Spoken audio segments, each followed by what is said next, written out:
Apa hukum kita guna sabun muka buat daripada Thailand? Ada cop halal negara itu? InsyaAllah boleh kalau ada cop halal negara itu. Kerana Thailand ini sebahagiannya negara adalah penduduknya orang Islam. Faham? Kemudian pula satu lagi, kita guna sabun muka buatan Turki tapi tak ada tulis halal. Dengar molek. Tanda halal ni bukanlah bermakna semuanya halal belaka. Tanda halal ini untuk memudahkan pengguna saja.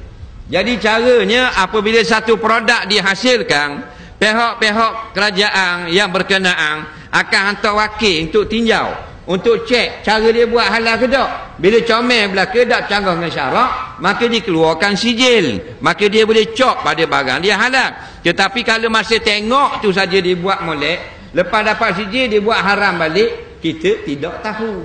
Faham? Cuma kita boleh gunakan tanda halal itu di segi syaraknya, batin kita tak tahu, untuk memudahkan dalam beramal dalam agama, boleh pakai halal dah.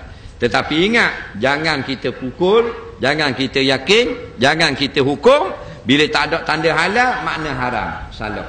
Yang jelas haram, ingredient dia tu ditulis benda yang haram. Babi, tulang babi, binatang yang tidak disembelih, gelatin, haram. Tapi kalau benda tu tidak haram, walaupun mari daripada Jerman, daripada Sepanyol, daripada Itali, cuma tak tulis haram, hukumnya tidak haram. Faham? Jadi kalau kita ragu lagu mana? Berasa keraguan. Kadang-kadang Allah sayang pada kita lebih sikit, dia akan jadi merasa ragu bila kita nak makan benda tu. Maka kalau begitu, Nabi sudah jawab, bukan saya jawab. Nabi kata dak ma yuribuka ila ma la yuribuka.